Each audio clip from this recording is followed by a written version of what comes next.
Hello les amis, bienvenue à votre émission Inspiration.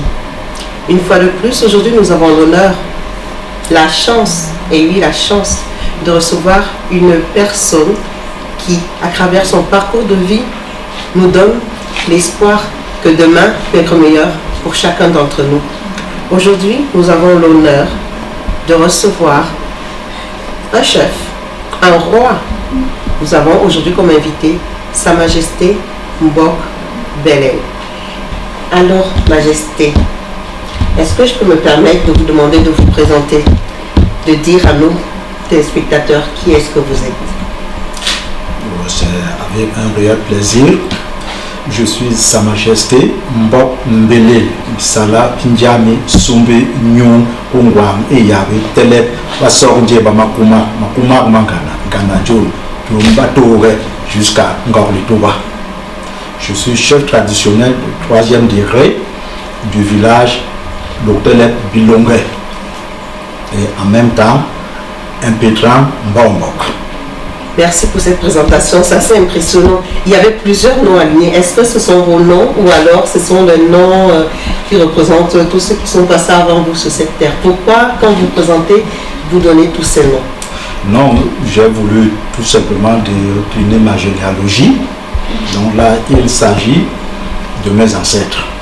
D'accord, c'est important pour vous de présenter vos ancêtres quand vous vous présentez? Tout à fait. Pourquoi? Parce que c'est la tradition qui l'exige.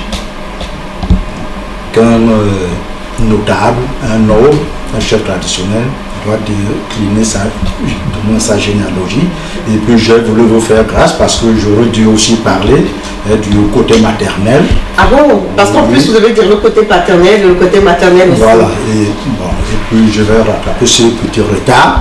D'accord, alors je vous laisse. Voilà, donc du côté maternel, je suis le fils de Ngorang India, Bakele Bonbaye Bayonge, qui n'est longue malo mamakuma mangana ngana John Batoge Mbelek Kwak jusqu'à Ngorlitoba.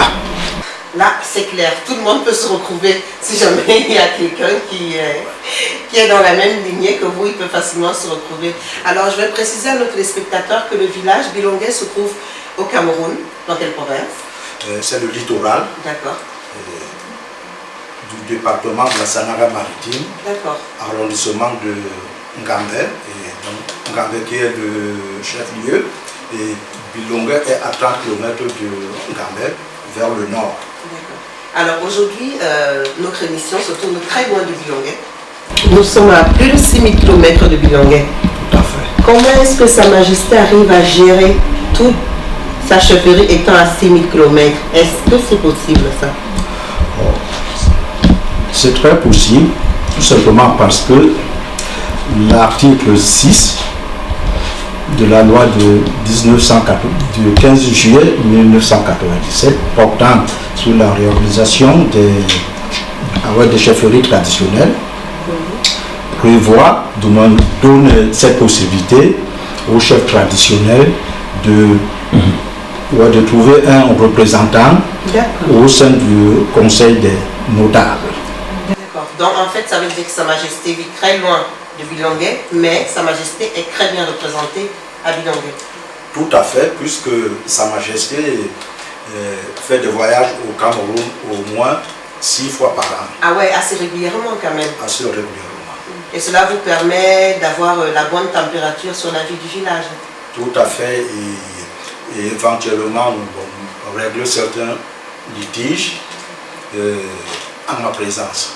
D'accord, justement, ça me permet de vous demander quel est le rôle que vous jouez en tant que chef de village, puisque chez vous on dit chef, on ne dit pas roi, c'est bien ça? Ou alors le roi c'est le chef quand même? Non, le chef traditionnel. Chef traditionnel. Alors, quel est le rôle que vous jouez en tant que chef traditionnel au sein de votre communauté? Non, je suis le chef de tous les ressortissants du Bilongue partout dans le monde.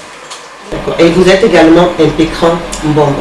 C'est lui qui a reçu la charge et qui est présenté pour être Mbombo.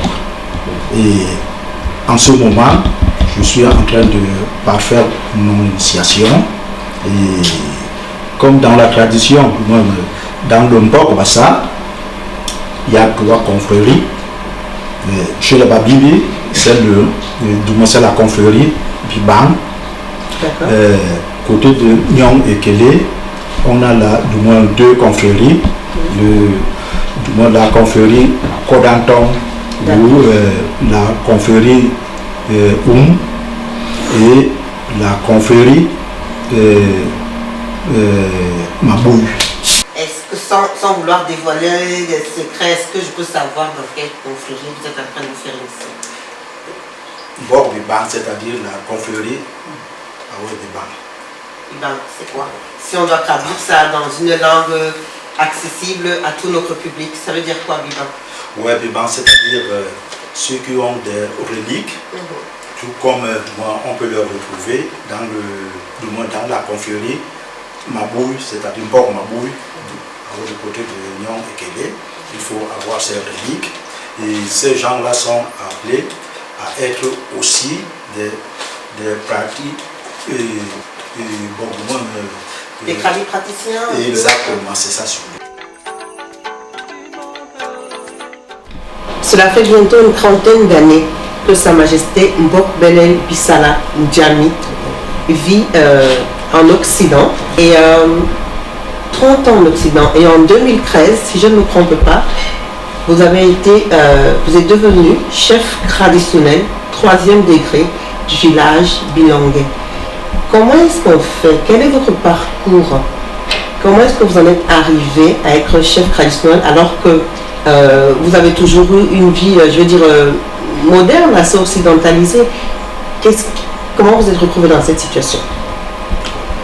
En principe, un chef traditionnel est choisi au sein d'une famille appelée coutumièrement à exercer un commandement traditionnel. Et ça veut dire que ça peut être parce que votre père a été chef, voilà. Exactement. Mais sur ce plan, mon père n'a pas été chef. D'accord. Et j'ai un parcours atypique.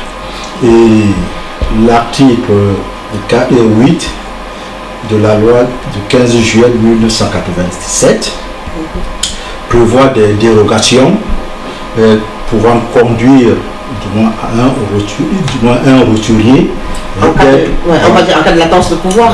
Mais mon parcours est très atypique. D'accord. Alors, est-ce que c'est justement ce parcours atypique qui nous intéresse et c'est ce parcours atypique qu'on aurait présenté à nos téléspectateurs? Alors, il y a de cela 108 ans. 108 ans. 108 ans, l'oracle avait prévu mon intronisation. Mon grand-père qui avait eu auparavant 6 enfants et tous décédés, il a pris donc la responsabilité d'aller consulter un devin. Et le devin découvre donc que ma grand-mère était enceinte de mon papa. Et là, ce devin dit à mon grand-père que votre épouse est enceinte, mais ce sera un garçon. Mais malheureusement, ce garçon aussi va mourir après. Sauf si vous voulez mourir à sa place, lui pourra vivre. Et à travers lui, il y aura un grand chef traditionnel.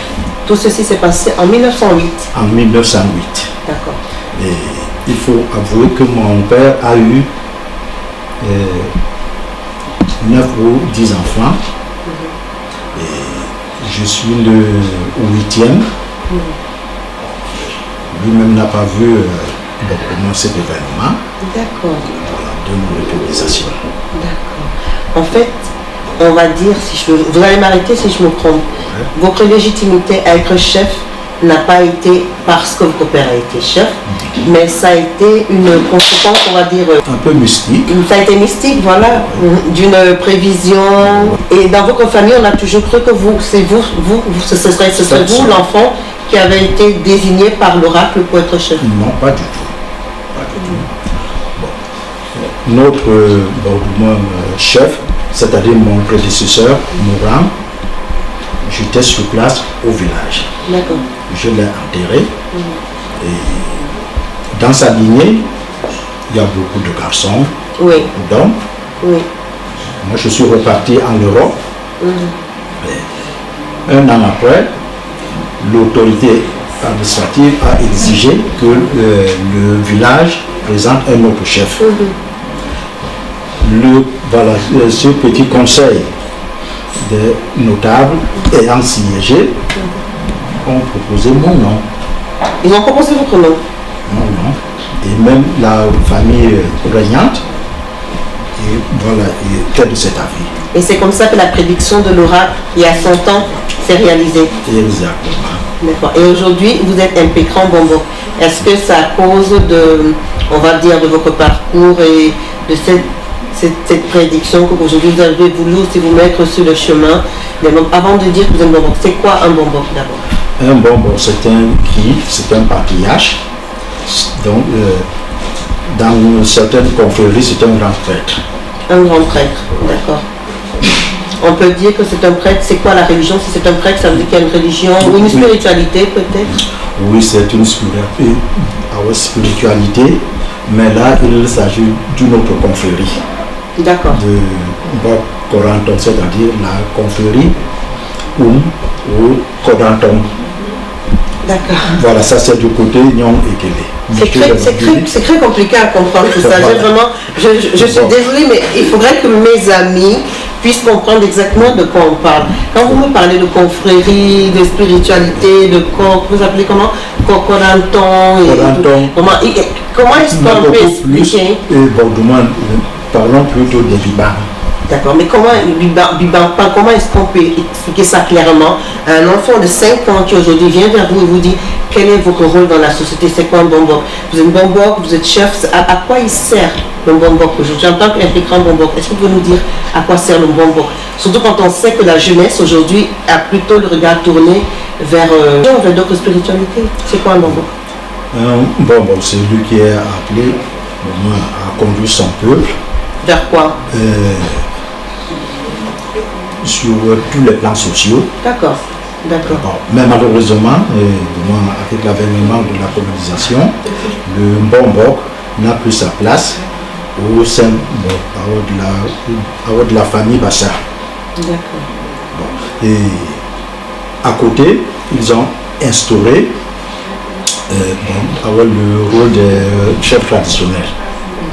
Pour remplacer celui, ou alors pour atténuer ou anéantir complètement le rôle d'un Bombok? Pour anéantir totalement le rôle d'un Bombok. Ceci pendant la colonisation. Et aujourd'hui, vous pensez que les Bomboks sont en train de redevenir ce qu'ils étaient à cette époque? C'est ce qu'on veut faire. Et vous pensez y arriver vraiment? Tout à fait. Tout à fait. Donc déjà que il y a quoi confrérie. Et c'est comme chez les chrétiens par exemple, il y a des moines, il y a...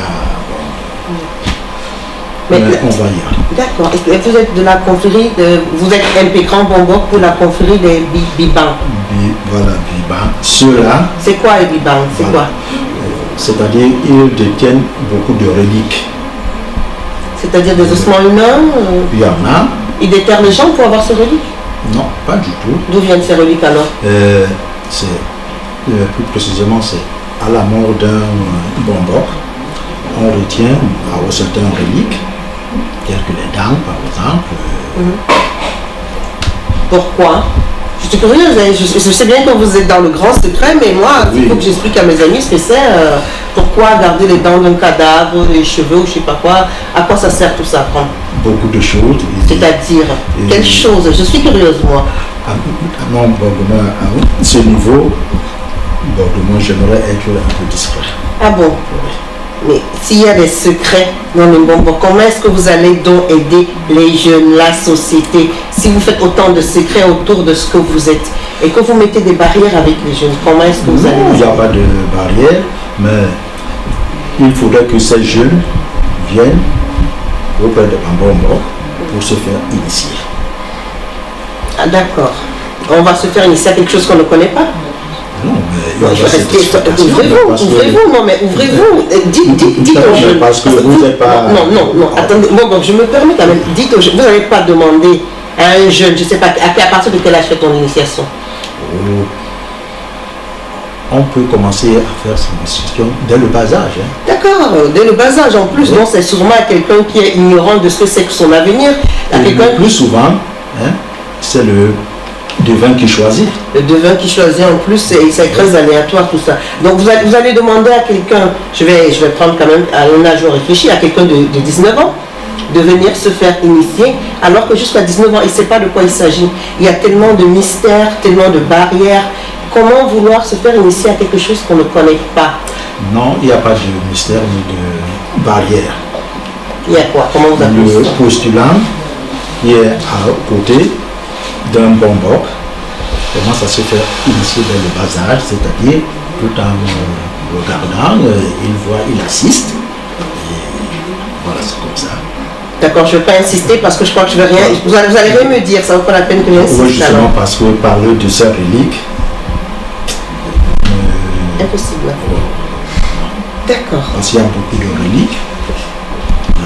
Et si je commence à parler de ces reliques, c'est-à-dire c'est le boc qui est dévoilé. Et on ne dévoile pas le boc? Non, on ne dévoile pas le boc. C'est dommage, c'est bien dommage parce que ça ne me donne pas du tout envie. Il faut qu'on puisse avoir quand même une idée de ce que c'est. On ne vous demande pas de nous dire quels sont les grands secrets, mais au moins de nous dire exactement ce que c'est. Parce que, bon, si c'est un culte, comment est-ce qu'il se traduit? Si c'est quoi exactement? Non, dans la confrérie du Bang, c'est-à-dire ça c'est pas un culte. Déjà, à travers ces reliques, on peut consulter, faire la divination. Un peu comme cette divination qui avait conquis. Voilà, dont votre grand-père a fait l'objet. Tout à fait, et puis, et puis on peut soigner beaucoup de maladies.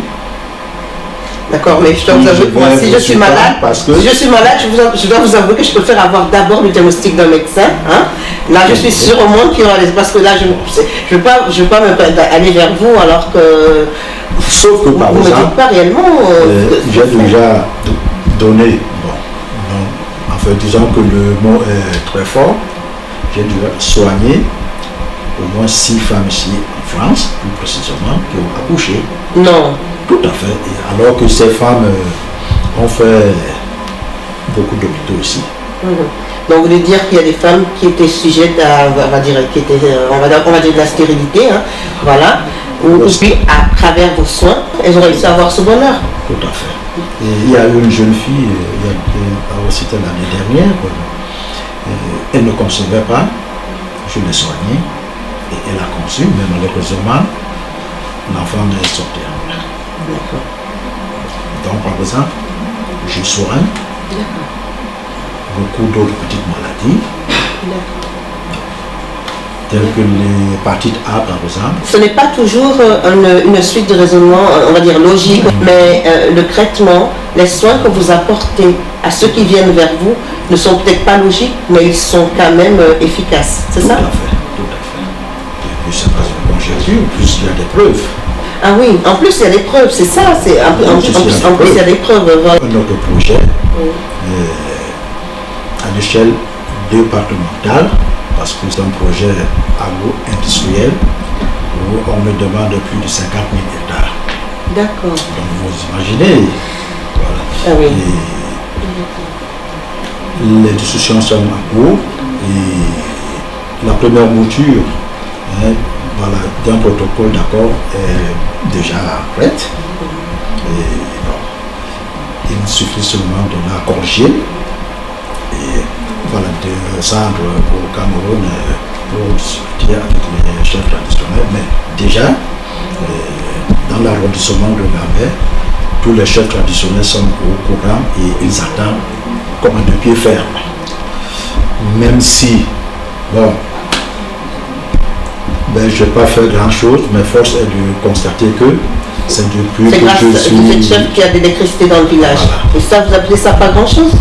Quand on sait ce que ça peut apporter d'avoir une prise où on peut brancher un petit congélateur et conserver des aliments, c'est quand même grand ça. Non, mais je peux dire seulement que c'est la bénédiction des ancêtres. Ah, la bénédiction des ancêtres. Bon, on va le dire ainsi. Ça, c'est souvent une parole de l'impécran Bombo et du chef quand il dit la bénédiction des ancêtres. Tout à fait. Alors, vous parlez des ancêtres. Vous êtes chef traditionnel, vous êtes impécran Bombo. Est-ce que vous êtes chrétien? Je voudrais une réponse oui ou non. Êtes-vous chrétien?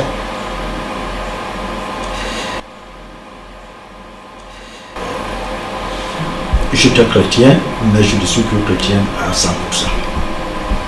Comment est-ce que je dois comprendre ça? Comment est-ce que nos téléspectateurs peuvent comprendre ça? Ça veut dire qu'on ne peut pas être ce que vous êtes tout en étant chrétien, c'est ça? Si, voilà, il y a des bobos qui sont chrétiens, mais moi je ne suis plus chrétien à 100%. Je veux dire, votre spiritualité n'épouse plus cette forme-là aujourd'hui complètement. D'accord. Vous êtes quoi? Vous êtes un représentant de la religion traditionnelle africaine? Oh, pas tout à fait, mais bon, moi j'ai eu beaucoup de déceptions dans mon christianisme, tout simplement. Mais sinon, quand le désir se fait sentir, par exemple quand mes enfants vont à l'église catholique, je les accompagne. Vous avez combien d'enfants? J'ai 2 enfants et j'en ai élevé 9. 9.